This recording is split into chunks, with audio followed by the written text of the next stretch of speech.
Hello dear student. तो आप सब कैसे हैं? आई होप आप सब अच्छे होंगे, मस्त होंगे, स्वस्थ होंगे। आप सबकी पढ़ाई बेहतर ढंग से चल रही होगी।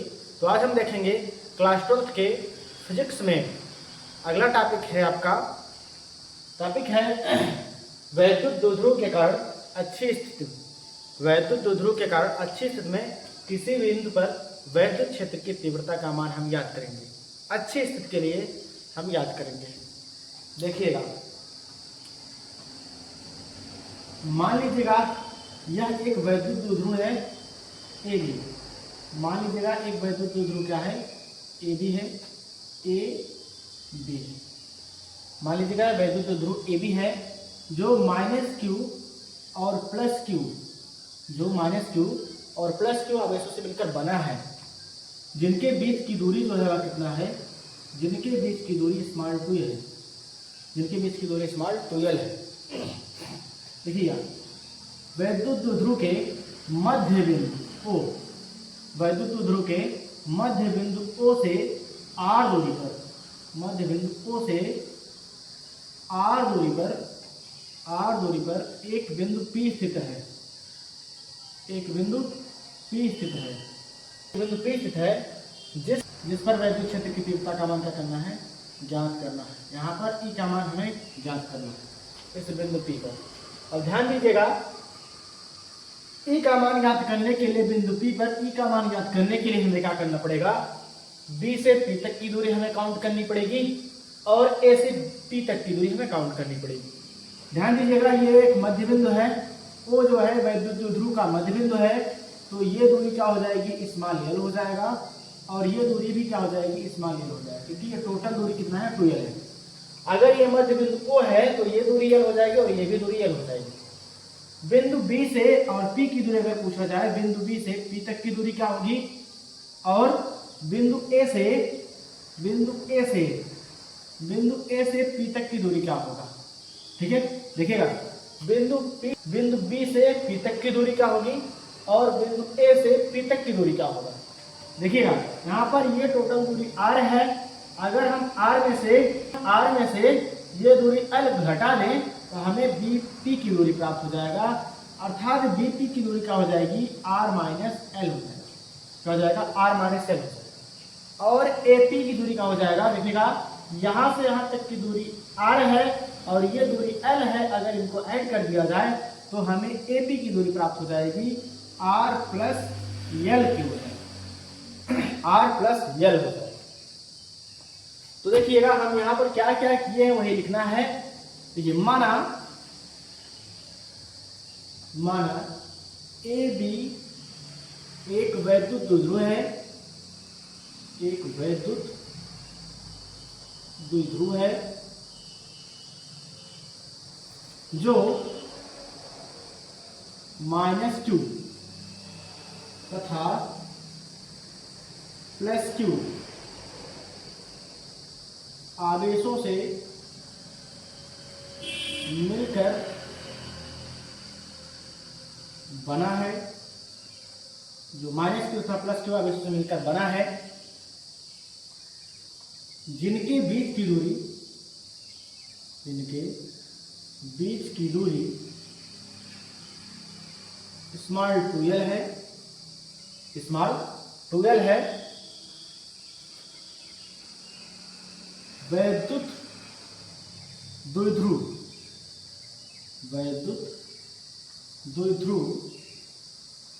AB के मध्य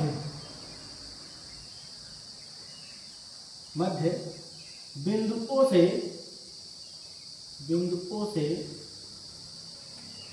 स्मॉल r दूरी पर बिंदु P स्थित है, बिंदु P स्थित है,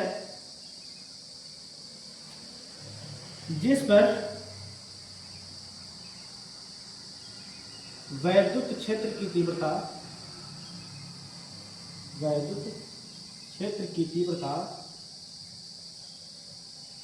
ज्ञात करनी है,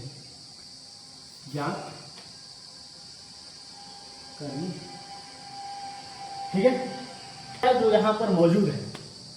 यहाँ पर क्या मौजूद है, एक वैद्युत द्विध्रुव ए भी है जो -q और +q आवेशों से मिलकर बना है, जिनके बीच की दूरी 12 है।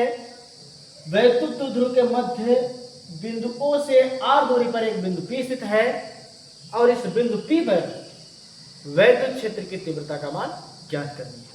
ठीक है, तो आइए हम ज्ञात करते हैं। देखिएगा, +q आवेश के कारण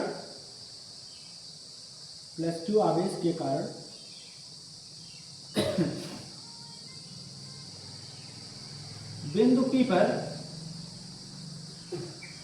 वैद्युत क्षेत्र की तीव्रता, वैद्युत क्षेत्र की तीव्रता, देखिएगा ये हो जाएगा E1 equals to 1/4 pi epsilon naught Q upon R square होता है, लेकिन यहां पर ध्यान दीजिएगा +q से बिंदु P की दूरी, यहां पर ध्यान दीजिएगा +q से बिंदु P की दूरी क्या हो जाएगी, R माइनस L का होल स्क्वायर हो जाएगा। क्या हो जाएगा, R माइनस L का होल स्क्वायर हो जाएगा। ये आ जाएगा समीकरण फर्स्ट। उसके बाद देखिएगा E1 equal to 1/4 pi epsilon naught Q upon R minus L का होल स्क्वायर हो जाएगा। आगे देखिएगा, -q के कारण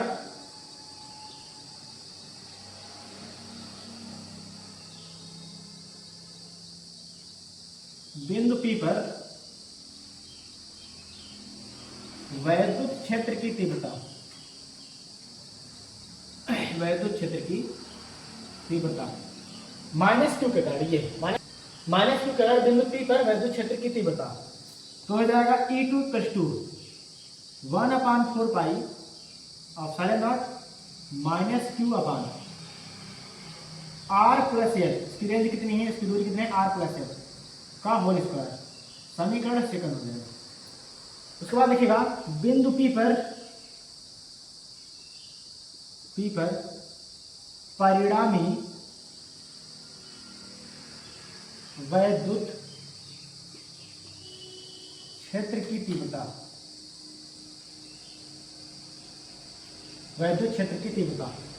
परिणामी वैद्युत क्षेत्र की तीव्रता क्या होगा, E equals to E1 plus हो जाएगा E2 के समीकरण 1 व 2 से, हम इसमें मान रखेंगे 1 व 2 से हो जाएगा E equals to 1/4 pi epsilon naught Q upon R minus L का whole square plus 1/4 pi epsilon naught minus Q upon R minus L का R प्लस L का होल स्क्वायर, सही हो, R प्लस L का whole square. देखिएगा, अब यहाँ पर स्पेस नहीं है तो थोड़ा हमें मिटाना पड़ेगा, आप इसका स्क्रीनशॉट ले लीजिए। उसके बाद हम थोड़ा करोगे तो माइनस हो जाएगा, यहाँ पर E इक्वल टू हो जाएगा, यहाँ से हम क्या करेंगे, जो कॉमन दिख रहा है उसको कॉमन कर लीजिएगा, Q/4 पाई कॉमन है, इसको कॉमन कर लीजिएगा, Q/4 पाई का एप्सिलॉन नॉट कॉमन है तो इसको कॉमन कर लीजिएगा। क्या बचेगा, 1/R plus R minus L का whole square minus 1/R plus L का होल स्क्वायर हो जाएगा। आगे देखिएगा, E इक्वल टू हो जाएगा Q/4 पाई एप्सिलॉन नॉट, ये हो जाएगा, पूरा कर दीजिएगा, R प्लस L का whole square minus R minus L का होल स्क्वायर बटे हो जाएगा R प्लस L का whole square into R minus L का whole square. E equal to हो जाएगा Q/4 pi epsilon naught R plus L का whole square, A plus B का whole square, R square plus L square plus 2R, ये हो जाएगा minus, यहाँ से देखिएगा ये हो जाएगा R square plus L square minus 2R, ये हो जाएगा अपान A plus B, A minus B, ये हो जाएगा R square minus L square का होल स्क्वायर हो जाएगा, R square minus L square का होल स्क्वायर हो जाएगा। अब यहाँ पर हम माइनस का गुणा करेंगे, E इक्वल टू हो जाएगा Q अपान 4 pi epsilon naught R square plus L square plus 2RL minus R square plus minus load करोगे minus L square minus minus load करोगे प्लस 2RL बटे हो जाएगा R square minus L square का whole square हो जाएगा। अब देखिएगा यहाँ पर R स्क्वायर से R स्क्वायर कैंसिल हो जाएगा, L स्क्वायर से L स्क्वायर कैंसिल हो जाएगा। अब देखो यहाँ पर स्पेस नहीं है तो हमें इसको भी क्या करना पड़ेगा, मिटाना पड़ेगा। इसे भी आप आगे देखिए E इक्वल टू हो जाएगा Q अपान 4 पाई एप्सिलॉन नॉट, ये हो जाएगा 2RL और 2RL क्या हो जाएगा 4RL हो जाएगा। ये हो जाएगा R square minus L square का होल स्क्वायर। यदि R square is much greater than of L square के तो L स्क्वायर बराबर क्या हो जाएगा 0 के, ठीक है। तो L स्क्वायर बराबर क्या हो जाएगा 0 के, तो L स्क्वायर हम नगण्य मानेंगे 0 मानेंगे, तो ये हो जाएगा 1/4 पाई एप्सिलॉन नॉट, इसको लिख सकते हो 2R into Q into 2L बटे हो जाएगा R। देखिएगा यहाँ से L को 0 मानोगे तो ये 0 हो जाएगा, R स्क्वायर का स्क्वायर हो जाएगा। यहाँ पर देखिएगा आपको पता है कि आपको क्या पता है, आपको ये पता है कि P बराबर होता है, P बराबर विद्युत ध्रुव बराबर होता है Q इंटू 2L के। यहाँ पर हम P के स्थान पर यहाँ पर क्या लिखेंगे, Q इंटू 2L के स्थान पर क्या लिखेंगे, P लिखेंगे। E इक्वल टू हो जाएगा 1/4 pi epsilon not 2R T बटे R की पावर 4 हो जाएगा। R से R कैंसिल हो जाएगा, E इक्वल टू हो जाएगा 1/4 pi epsilon naught 2P upon R cube हो जाएगा। ये आ गया E का मान, न्यूटन प्रति कूलम, ठीक है। तो वैद्युत 4 pi epsilon naught 2P upon R cube, तो वैद्युत ध्रुव के कारण अच्छी स्थिति में किसी बिंदु पर वैद्युत क्षेत्र की तीव्रता का मान क्या होगा, E equal to 1/4 pi epsilon naught 2P upon R cube होगा। तो आई होप समझ गए होंगे, तो आप इसका स्क्रीनशॉट ले लीजिए, ठीक है। कहते हैं परखना मत, परखने में कोई अपना नहीं रहता। परखना मत, परखने में कोई अपना नहीं रहता। किसी भी आईने में देर तक चेहरा नहीं रहता, किसी भी आईने में देर तक चेहरा नहीं रहता। बड़े लोगों से हमेशा फासला रखना। जहां दरिया समुद्र में मिले फिर वह दरिया नहीं रहता, फिर वह दरिया नहीं रहता।